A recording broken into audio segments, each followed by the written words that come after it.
Il faut éviter les mauvaises compagnies. Aussi, il faut éviter les lieux de péché. Tu peux abandonner les mauvais amis, mais la Bible nous dit, ils étaient dans le même lieu. Lorsqu'ils se sont convertis, ils étaient dans la chambre haute. Comment tu as abandonné la vie d'ivrognerie, mais tu vas dans les bars? Comment tu as abandonné la vie d'ivrognerie, mais tu vas dans les boîtes de nuit? Comment tu as abandonné une femme, mais tu vas tout le temps la visiter chez elle? Comment tu veux être dans la sainteté, mais toi et ta fiancée, vous vous retrouvez dans la chambre, que vous appelez ghetto? Arrêtez ces choses de causer dans la chambre. La chambre, causer dans la chambre, c'est pour nous les mariés. Parce qu'on a des choses à se dire que les enfants ne doivent pas entendre. Mais toi, tu n'es pas marié. Tu te caches dans la chambre pour cacher quoi à qui? Ma soeur, tu vas visiter ton fiancé, il t'amène dans la chambre pour causer. Tu dis, au salon ou sous l'arbre, devant tout le monde. Arrêtez ces choses. Beaucoup de chambres deviennent des abattoirs. Ma soeur, n'ose jamais mettre ton pied dans la chambre d'un frère. Amen. Jusqu'à ce qu'il va te marier. Vous m'entendez? Et si sa seule maison, c'est sa chambre dehors. Vous m'entendez? Vous m'entendez?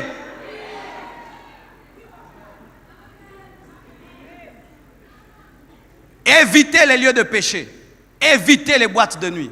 Évitez les endroits de péché. Même si dans un coin, à côté de chez vous, il y a tout le temps des prostituées. Ne passez pas par là. Amen, hein? Ne passez pas par là, à moins que tu ailles évangéliser.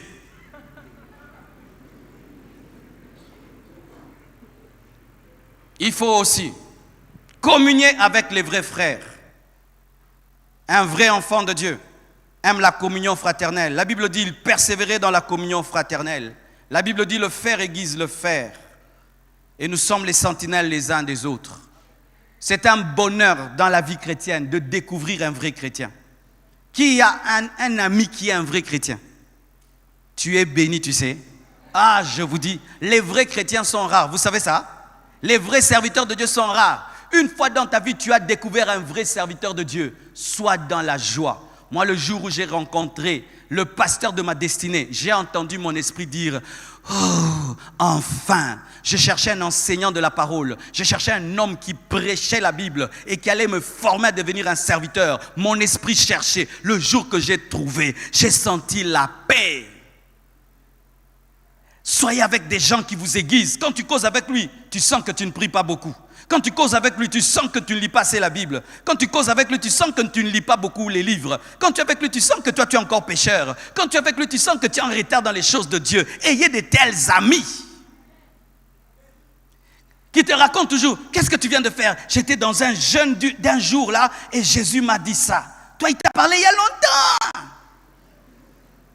Qu'est-ce qu'il y a? Non, je viens de lire Apocalypse, je viens de découvrir un verset. Un tel ami va te pousser vers Dieu, qui vient te dire, j'avais tel péché que j'ai abandonné. Quel péché? J'avais des mauvaises pensées.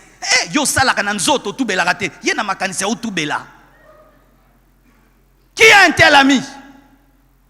Garde-le, c'est plus que la richesse. C'est plus que l'argent. C'est un homme qui va te pousser vers Dieu. Et lui ne te permettra jamais d'abandonner Dieu. C'est la sentinelle de ta destinée. Que Dieu te donne la force de garder une telle personne. Donne-moi la main que je te parle. Lorsque tu as découvert un tel homme dans ta vie, donne-lui le droit de te parler durement. Dis-lui, le jour où tu me verras, commencer à changer, à devenir ceci. Parle-moi. Parle-moi durement, ramène-moi sur le chemin. Mais nous n'aimons pas ça. C'est pourquoi les chrétiens, au lieu d'avoir la communion fraternelle, ils font des mosiques à l'église, ils font des clubs à l'église, où ils parlent que des choses qui n'ont pas de sens, et qui n'ont pas de sens, et où ils se rassemblent pour devenir pire, au lieu de devenir meilleurs. Comment des enfants de Dieu, vous ne pouvez que vous rassembler pour parler du mal des gens, médire sur les gens, médire sur l'église, médire sur les frères et sœurs. Quitte un tel groupe. Jamais vous ne parlez de Dieu. Jamais vous ne parlez de la Bible dans vos groupes là. Jamais vous ne parlez. Quittez ces groupes.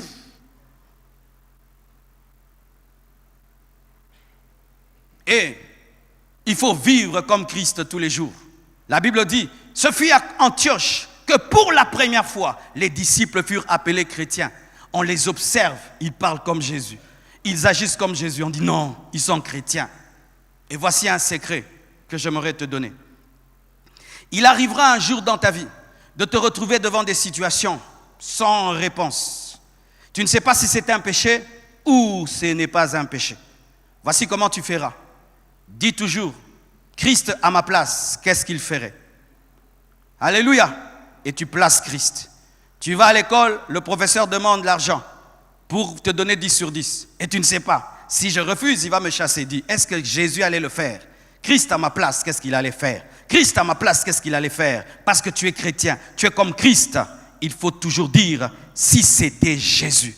Tous les jours de ta vie, cherche à ressembler Jésus. Et aucun homme qui cherche à ressembler Jésus ne finira en enfer parce que Christ est le chemin, la vérité et la vie. Il est le parfait modèle. Les chrétiens de plus en plus cherchent à ressembler à des hommes, à ressembler à des pasteurs, à des hommes de Dieu, à ressembler au monde, mais pas à ressembler Jésus. Tu vas voir quelqu'un se battre, ressembler à Marcelo, ressembler à T.D. Jakes, ressembler à Bénigne, ressembler à celui-ci, ressembler à celui-là. Mais peu de chrétiens cherchent à ressembler à Jésus. Jamais en cherchant à ressembler à Jésus, tu auras des défauts. Mais en cherchant à ressembler à un homme, tu prendras ses défauts. Parce que l'homme a des qualités et il a des défauts. Et il faut être rempli du Saint-Esprit tous les jours. La Bible dit, ne vous enivrez pas de vin, c'est de la débauche. Mais au contraire, soyez remplis du Saint-Esprit. Et dans Acte 2, verset 4, la Bible dit, ils furent tous remplis du Saint-Esprit. Lorsqu'un ballon doit s'élever dans les airs, il se remplit d'air. Et plus il y a de l'air dans le ballon, plus le ballon s'élève. De la même manière, plus un chrétien rempli du Saint-Esprit, plus il s'élève vers le royaume des cieux. Mon frère, ma soeur, jamais en étant rempli du Saint-Esprit, tu te retrouveras en enfer, car le Saint-Esprit te conduira dans la vérité. Il est l'autre consolateur qui devait venir afin de te révéler la vérité et te révéler Jésus. Soyez remplis du Saint-Esprit. Demandez au Saint-Esprit de vous remplir. Demandez au Saint-Esprit de vous gouverner. Demandez au Saint-Esprit de vous conduire. Et il est plus facile d'être rempli du Saint-Esprit lorsqu'on est baptisé du Saint-Esprit avec le signe du parler en d'autres langues. Car les gens qui parlent en d'autres langues parviennent plus facilement à la plénitude de l'Esprit. Ce qui fait, si tu n'es pas encore baptisé du Saint-Esprit avec le signe du parler en d'autres langues, désire-le, recherche-le et Dieu te l'accordera et tu seras facilement rempli du Saint-Esprit.